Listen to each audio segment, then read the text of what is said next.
This is the list we ended with yesterday, the 8 characteristics of life. So now we're going to go into detail. When we talk about cellular organization, we're talking about cells that can be either single-celled or multicellular.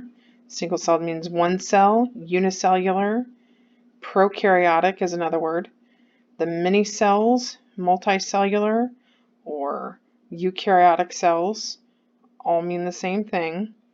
A cell is the smallest unit of life. We knew that from our conversation on Tuesday. Cells provide organization and special functions for living things. Cells can specialize. So a cell can turn into a blood cell or a lung cell or a bone cell or any other type of cell in your body. So they can specialize. Organized and complex are not the same thing. Organized means that they have an order to them. Like the cell itself, the smallest unit of life, has all these different organelles inside of it, and they're organized. Complex means from the atomic level to an organism level that we are complex organisms as humans, because we come from an atom all the way to a human being with all the different organs that are inside of us. They're very complex, and a human being is very complex. Okay, reproduction and heredity. All living things, in order to be identified as living, you have to be able to reproduce and carry on heredity. So you have to have DNA. And I know there's cases where people can't have children. That's not what this is talking about. What it's talking about is having the ability to reproduce. Doesn't mean that they do reproduce. Okay, reproduction is an organism's ability to reproduce offspring, meaning they have the ability to, meaning they have the organs to, doesn't mean that they actually do. Sexual reproduction requires 2 different organisms, a male and a female. There are some species of plants that have both the male and female organs. Asexual reproduction is the ability to produce offspring with a mate, without a mate, so that would be our plants that I was just talking about, where they have the male and female parts. These male and female, the plants that have the male and female parts, they can also be cross-pollinated. So you'll see later on in genetics that this is the type, asexual reproduction, is what Gregor Mendel, who came up with genetics, used in order to prove his point on heredity. Heredity is an organism's ability to pass on a trait to its offspring. Just like you're like your parents, they passed on those traits to you. All living things contain DNA. Even single-celled organisms, bacteria, have DNA, which contain the codes for traits. DNA is made up of 4 different nucleotides. We'll talk about those later, which are the same for all organisms. AT, GC, we'll talk about that later, but that's what they are. That's what codes for a human being or any organism. They're simply in different orders. A, T, G, C are in different orders, so then it codes for a specific organism. DNA is passed from parent to offspring. That's why, again, you're like your parents. We took a DNA sample, something else, a DNA sample from you, DNA sample from your parents. We would match you up to say you are their offspring because of matching alleles. Change over time. This is called adaptation to the environment. You either adapt or demise. So, for example, if a giraffe had a short neck, it wouldn't survive. If a bird couldn't fly, it wouldn't survive. So you adapt, or you're basically eliminated. That's why we have endangered species, because of certain things over time have changed. Organisms change over time as a species, but rarely are individuals. This is evolution, evolving into something else. Survival of the fittest. We either evolve to survive or we don't survive. Growth and development. Remember, these are all things that we're talking about. Human or living, anything that is alive has to have these 8 traits. Growth and development. Organisms change over time as a species, but rarely as an individual, so that's evolution. As cells age and produce more organelles, the organism gets bigger. meaning growth, not bigger as in size. In the case of aging of human beings, we do grow because that's part of our pattern. Here's a growth and development. We grow from if we were a butterfly, we do the life cycle. They're growing and developing, but you got to keep in mind growth is not like growing to a monster. It's growing meaning evolving into something greater of that species. So they start as a worm, turn into a beautiful butterfly, not a worm, a caterpillar. Technically an egg, right? Start as the egg, then caterpillar, then pupa, right? So hopefully you get that idea. As cells mature, the ability of these cells to carry out specific functions increases. So development. For example, we live near a pond, and we keep seeing frogs with tails. Well, those aren't truly grown-up frogs. They're tadpoles that are just between stages. They have the legs, they hop like a frog, but they still have a tail. So they're not quite developed yet. They're going to mature and turn into something more functional, more able to be a part of the ecosystem. Okay, metabolism. I'm sure you can understand metabolism. It's talking about the chemical reactions within organisms. So like when you eat food, you filter, you exercise, you get rid of waste, and those are metabolic functions. Metabolism is important for your growth and development. As you know, as a teenager, everybody's always talking about electrolytes or making sure you eat a lot of protein and things like that. So you're going to do growth and development. You do it for health, and you're responding and making a response to the environment. So you know the routine. Every day you do similar things. You eat breakfast, you eat lunch, you eat dinner, you eat snacks sometimes. Good. Okay, responsiveness. This is talking about you responding to stimuli in your environment. So, for example, in the wintertime, we know to wear a coat because it's cold. That's us adapting to that environment. Now, animals, on the other hand, like a dog or a cat, specifically dogs I can think of. Cats, I don't necessarily see them lose much hair in the summer, but dogs get a thicker fur coat. I guess supposedly, you can think of the wild animals like the bobcat and things like that. They probably lose a certain amount of hair when they get into a cooler environment, or gain hair in a cooler environment and lose hair in a hot environment. Just depends. So, or for example, the polar bear who has black skin to keep him warm, but he has white hair. So the black fur or the black hair is to protect him, keep all his, warmth, but the white hair wouldn't keep him warm. It is because it's a coat, but what truly keeps him warm is that he has black skin. That's very cool. Other animals are the same way. They are responsive to their environment. If they're in a cold environment, they're going to have the supplies to stay warm. If they're in a hot environment, they're going to have the supplies to stay cool. For example, this summer we were in Florida, and the geckos, they open their mouths when they're hot, and they breathe really fast. You can see them breathing. Things like that. You can see turtles staying in the shade or getting in the water. All kinds of animals that have different kinds of ways to respond to their environment. Okay. All organisms have different abilities to respond to their environment conditions. Movement, migration, defense, growth and reproduction, and other things like we just discussed. Even though a tree can't move like a human, it doesn't mean that it isn't constantly responding to what it's doing all around it. So think about this. We have trees in our yard. What do those trees and plants do? They're always moving because they're growing towards the sun. They may do it at a slower rate, but they're still growing and they're still moving towards the sun because they know they need the sun. They're always reaching for water with their roots. For example, I used to feed my houseplants that I had. I only have one plant now, and it's an African violet. It's beautiful. It has these beautiful flowers on it. And when I take good care of her, she makes me flowers. So she's responding to her environment. When I feed her, she makes these beautiful flowers. And she grows lots and lots of beautiful green leaves.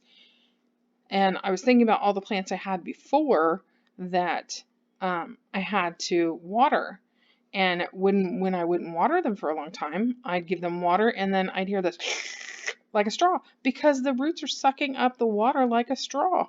So they're responding to their environment. And remember, if they were in a condition where they couldn't, for example, cactuses, they live a long time without water. That's part of their adaptation to that environment, their responsiveness to their environment. And what about camels? Same thing. They know they'll go a long time without water, so they store that water for later. Okay, homeostasis. This kind of plays along with everything we've been saying. An organism must be able to maintain a constant internal environment, known as homeostasis. So we know we need to maintain 98.6 degrees inside our internal environment to keep our body maintained as it is. Think about this.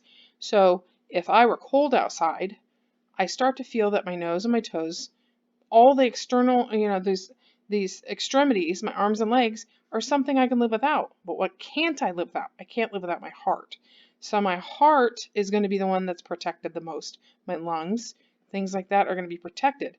My body could care less about my ears, my fingers, my nose. It doesn't care about the things that I can live without. So that's homeostasis, is protecting your body, staying in zen, making sure you don't have a fever, and if you do, your body fights it off. It's trying at all times to stay in this homeostasis mode where it's at its best maximum capacity of being healthy and in balance, getting enough sleep, making sure I eat right, all those things that make you stay in homeostasis, that perfect spot in protecting your body, making your body its maximum potential.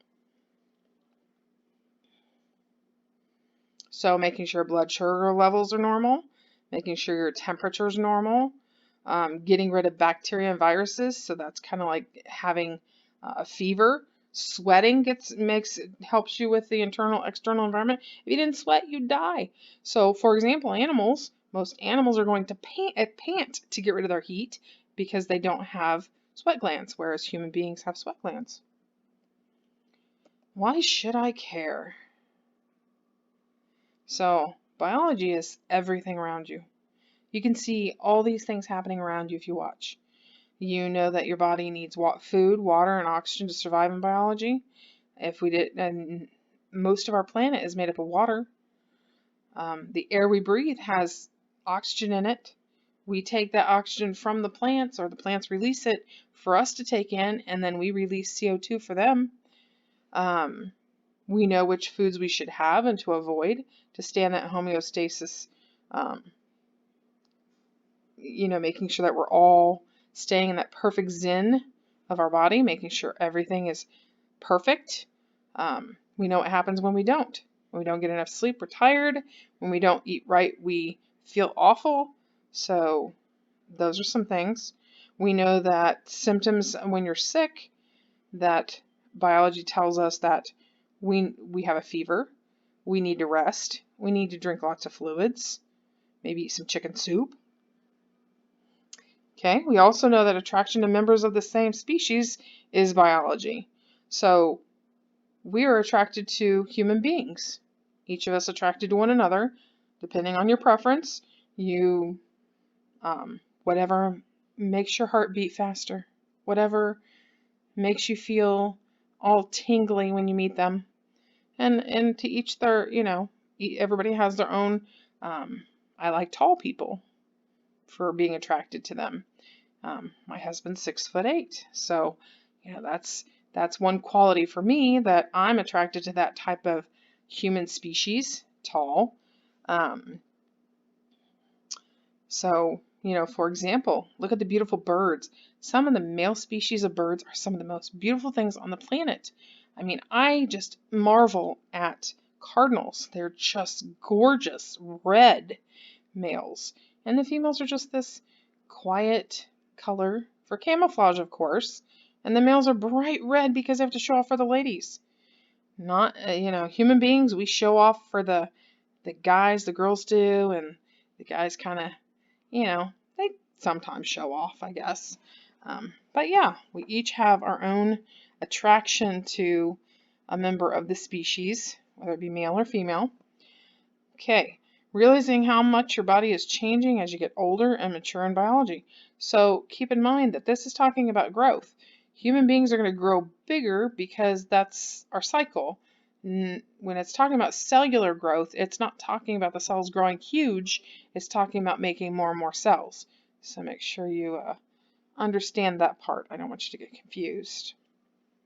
Okay, that's the end of the slideshow. I do want to back up because I want to go all the way back to where we were here. Let's look at this right column again. These are the 8 characteristics you have to know. That all living things have all 8 of these. So, see it says all 8 in order to be considered living. Made up of cells. As long as we're made up of cells, we're living. Ability to reproduce. Again, it's not that you are going to reproduce. You have the ability to. You have the sexual organs provided to you at birth that would have allowed you to reproduce. Whether or not you did, that's a different conversation. 3, based on a genetic code, heredity, something you pass on to your children through generation. Remember, most animals, all they care about doing is 2 things, staying alive and reproducing. And so they can pass on their genetic information to keep their species going. Other than staying alive and reproducing, they have no other care in the world. And staying alive means to be able to eat, stay safe, find housing, right? Take care of their young if they are the kind of species that takes care of their young. Some don't. Some just have them and walk away. Okay, next, can grow and develop. Yeah, think about it. Like I said, live by a pond, and these little tiny baby ducks are so cute. The little bitty ducks. I saw a teeny tiny frog the other day. It was no bigger than my thumbnail. It was crazy. It was so little. So little. And he hasn't grown and developed yet, but he's adorable. But anyway, so you're talking about growing and developing. Again, if we're talking cellular level, it's not growing and developing, meaning the cell's growing huge. It's talking about making more cells. And that's what we do. As we grow bigger, we're making more and more cells as we grow larger as a human being. Obtain and use material for energy. We do that every day, all day long. We eat, we drink, things like that to maintain our homeostasis, right? Respond to the environment, whether wear a coat if it's cold, get out of the sun if we're hot, drink more water if we're sweating. Those are some things responding to our environment. If we touch the stove, we're going to take our hand off. Thousands of ideas. Maintain a stable internal environment. This kind of goes along with what we just said. So your homeostasis, making sure everything is in zen, that everything's in proper alignment, that if I have a fever, my body's going to fight it off. If I'm dehydrated, I'm going to drink water. If I'm tired, I'm going to go to sleep. Things like that to make sure that we stay in that proper balance. Okay, and the last is change over time, and that's evolution. Survive or die, and that's really what it comes down to for all species. If you can't adapt to what's happening, then you typically are one of those endangered species that eventually dies. So these are the characteristics. We've gone over all those details of what each one of those means, and every living thing has to have these, right? They have these 8 characteristics. However they use them may be different, but they have to have these within the organism in order to survive. So those 8 characteristics make it a living thing. Hopefully this helps, and we'll have our discussion and see if we can't clear up anything you're not sure about.